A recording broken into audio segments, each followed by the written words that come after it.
Éveiller les consciences, stimuler l'envie d'agir pour un tourisme positif. Bonjour et bienvenue sur Expérientiel. Je suis François Huette, passionné par un tourisme guidé par le sens.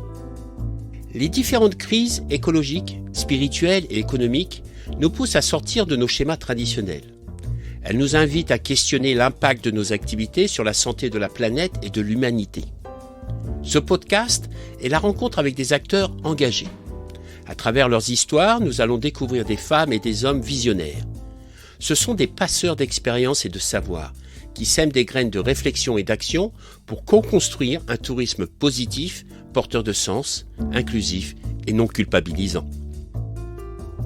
Pour ne rien manquer à notre actualité, suivez-nous sur Facebook, Instagram et LinkedIn et n'hésitez pas à nous soutenir en mettant de belles étoiles et en partageant autour de vous. Le Code du tourisme fixe les règles de l'organisation générale du tourisme, des activités et professions du tourisme, par exemple les agences de voyage. Il fixe aussi les règles pour les équipements et les aménagements, accès aux espaces touristiques, autorisation d'exploitation d'un établissement hôtelier ou d'un terrain de camping. Alors c'est pas forcément le genre de livre qu'on va emmener en vacances. Le langage utilisé n'est pas forcément facile à comprendre, mais ceci dit, nul n'est censé ignorer la loi. Chaque mois, avec Chloé Reslan, avocate au barreau de Paris, en droit du tourisme, nous allons aborder des sujets importants pour vous. N'hésitez pas à poser vos questions, vos remarques ou vos suggestions sur la page du podcast expérientiel sur LinkedIn. Et puis sans attendre, je vous invite à faire une pause dans un lieu confortable et calme au contact de la nature pour prendre le temps de découvrir le sujet du jour pour un tourisme positif. Bonne écoute!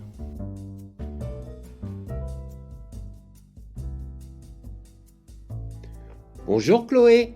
Bonjour François. Alors, on le dit ou on le dit pas? Comme premier épisode de l'année, eh bien, je te souhaite une très belle et heureuse année, ma chère Chloé. Eh bien, pareillement, je te souhaite une merveilleuse année 2023, pleine de bonheur, de réussite, d'épanouissement. Et puis, vu que nous, on a lancé nos projets respectifs, ouais. On leur souhaite plein de belles choses. Mm-hmm. Hein, et puis, on souhaite aussi à tous les auditeurs qui commencent cette année plein de belles choses.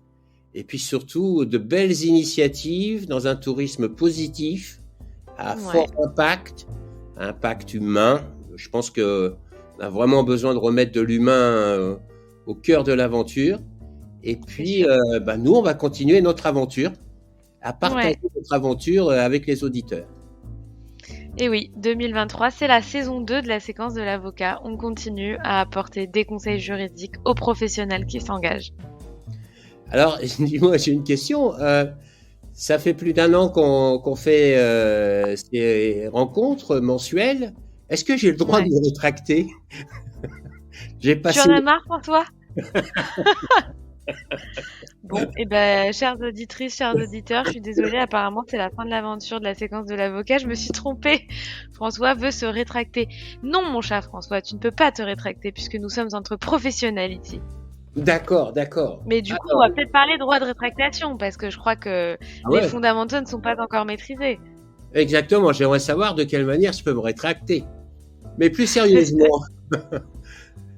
dans le tourisme, justement, on va parler du droit de la rétraction. Il y a souvent confusion entre rétraction, annulation. Les gens pensent que c'est la même chose. Moi, je me souviens, il y a 20 ans, j'avais été aux États-Unis, j'avais acheté une paire de chaussures. Et puis, une fois que j'ai acheté les chaussures, j'étais là, je me disais, en réalité, c'est pas les bonnes chaussures, quoi, elles me branchent pas, etc. Et ma femme m'avait dit, tu peux aller les ramener et ils te rembourseront. Et moi, j'étais choqué, parce que c'est pas dans ma culture. J'ai dit, ah bon, je peux faire ça? Et puis voilà. Donc ça, c'était il y a 20 ans. Donc j'étais reposé mes chaussures, etc. Et j'étais remboursé. Et je voulais savoir, justement, le droit de rétraction, ça existe ou pas? Alors, le droit de rétractation, c'est un droit qui existe et qui est très important dans le Code de la consommation. C'est vraiment un droit fondamental du consommateur. Donc déjà, première chose, c'est qu'on parle bien ici de Code de la consommation, Donc ça s'applique dans le cadre d'un achat d'un consommateur vers un professionnel. Ça, c'est vraiment le premier prérequis. La deuxième chose, c'est qu'il faut que ce soit sur un contrat conclu, ce qu'on appelle à distance. Donc, typiquement, si tu vas en boutique pour acheter, là, le droit de rétractation ne s'applique pas. Il faut que ce soit un contrat conclu en ligne, par téléphone, par mail, par courrier, par fax, s'il y en a qui concluent encore leur contrat par fax. Je pense qu'ils sont peu nombreux maintenant, mais on va dire que la plupart du temps, on est plutôt sur de la vente en ligne, voire de la vente par téléphone, ou encore par email, quand on envoie un devis par mail, qu'on a un retour par mail de son client, ça c'est tout à fait possible. Donc le principe, c'est le droit de rétractation s'applique à un consommateur qui achète à un professionnel à distance. Oui, et c'est fondamental. C'est un droit qu'on doit mentionner dans ces conditions générales de vente. On a fait un épisode sur les CGV et on a mentionné qu'il fallait en parler. Aujourd'hui, on va un petit peu plus en détail. Mais, parce qu'il y a toujours un mais, on fait du droit. Donc, s'il n'y a pas de mais, moi, j'ai pas de travail. Mais quand même, il y a des exceptions, bien évidemment. Et une exception importante, en tout cas dans notre secteur qui est celui du tourisme, c'est qu'il n'y a pas de droit de rétractation pour le consommateur qui achète soit un service d'hébergement, donc hôtel, camping, hébergement insolite, peu importe, soit de la location de véhicules, soit qui achète un service de restauration ou d'activités de loisirs. Donc là, on rentre sur les services touristiques au sens large, les activités de loisirs fournies à une date ou selon une périodicité déterminée, ce qui est un peu toujours le cas dans le tourisme, c'est-à-dire que tu réserves généralement une nuitée d'hôtel pour des dates précises ou au moins pour une période précise. Par exemple, tu vas prendre un billet pour un spectacle ou de temps en temps, il y a des visites guidées, par exemple, que tu achètes à l'office de tourisme qui sont valables de telle date à telle date. Donc, il y a quand même une périodicité. Dès lors qu'il y a une périodicité, qu'on est sur un service de loisirs, pas de droit de rétractation. Il faut l'écrire dans les CGV. Il faut alerter le consommateur sur le fait qu'il n'a pas de droit de rétractation. Et donc, dans la plupart des cas, pour nos auditeurs qui vendent des services touristiques ou des services de voyage, vous avez des clients qui ne bénéficient pas de ce droit, mais vous devez impérativement et obligatoirement le leur dire. D'accord. Alors, comment on fait ça exactement dans le détail ? Donc, ça va pour les CGV, ça va... Oui, ça va dans les CGV, absolument. En fait, il faut absolument prévoir cette absence de droit de rétractation de manière à ce que le client soit informé avant la conclusion du contrat. Et comment on fait ça ? Dans les conditions générales de vente qu'on transmet au moment où le client va réserver, ou juste avant, en fait. Et pas plus tard, pas dans le mail de confirmation, pas un mois après, puisque ça sert à rien. Il faut évidemment que ce soit en amont. Au moment où il réserve, il doit savoir qui bénéficie ou qui ne bénéficie pas de ce droit de rétractation. Donc, vous insérez tout simplement une clause dans vos CGV qui s'appelle, moi je préfère l'appeler absence de droit de rétractation, plutôt que de l'appeler droit de rétractation et de dire vous n'avez pas le droit.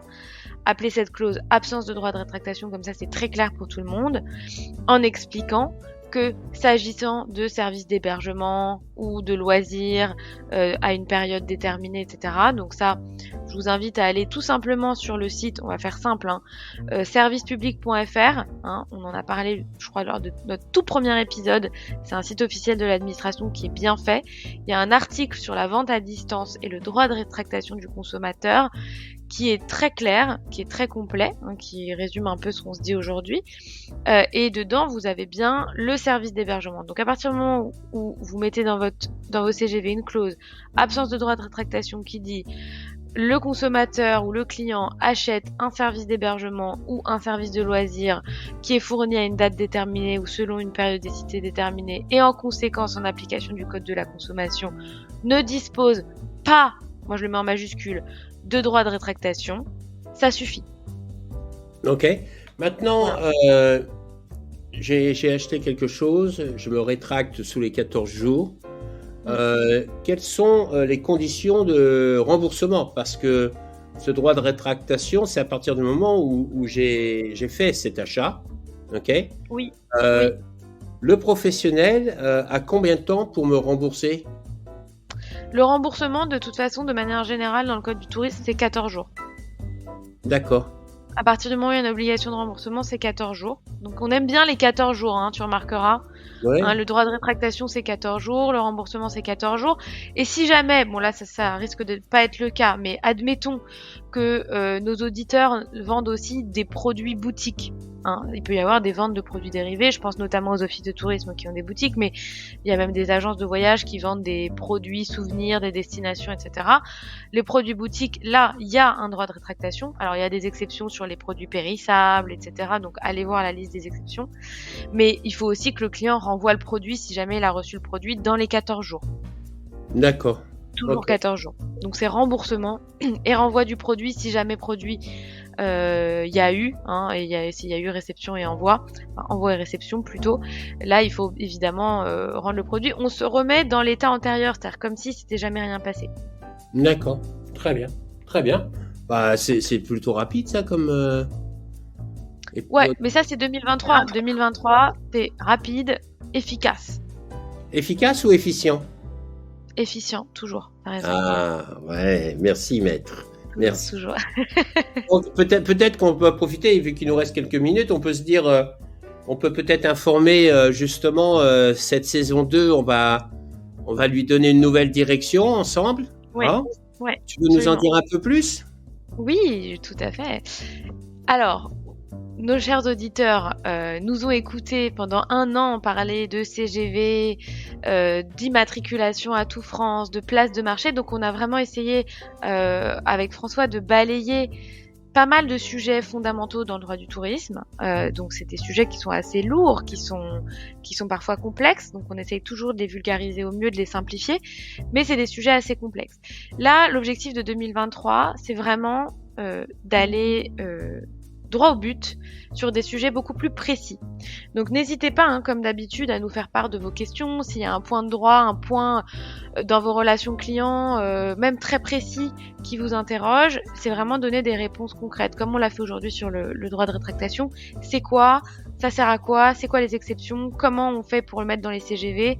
Voilà, précis, sur une thématique très spécifique. Et on va, je pense, un peu explorer 3 grandes catégories.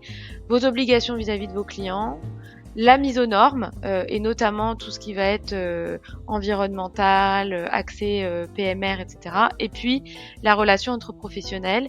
Et puis on va explorer des sujets qui reviennent souvent au cabinet. L'objectif, c'est aussi de donner des réponses en fonction de moi des questions qui me sont posées quasi quotidiennement. Et notamment là aujourd'hui, c'est quoi la différence entre annulation et rétractation? C'est 2 choses complètement différentes. La rétractation, c'est un droit du consommateur de changer d'avis. L'annulation, on peut appliquer des pénalités. On en a déjà parlé dans un épisode dédié, donc je n'en dis pas plus pour rester efficace, efficiente et rapide. Super. Bah écoute Zoé, oh là, je recommence. Zoé. Super. Non. Écoute Chloé. C'est moi. Merci beaucoup.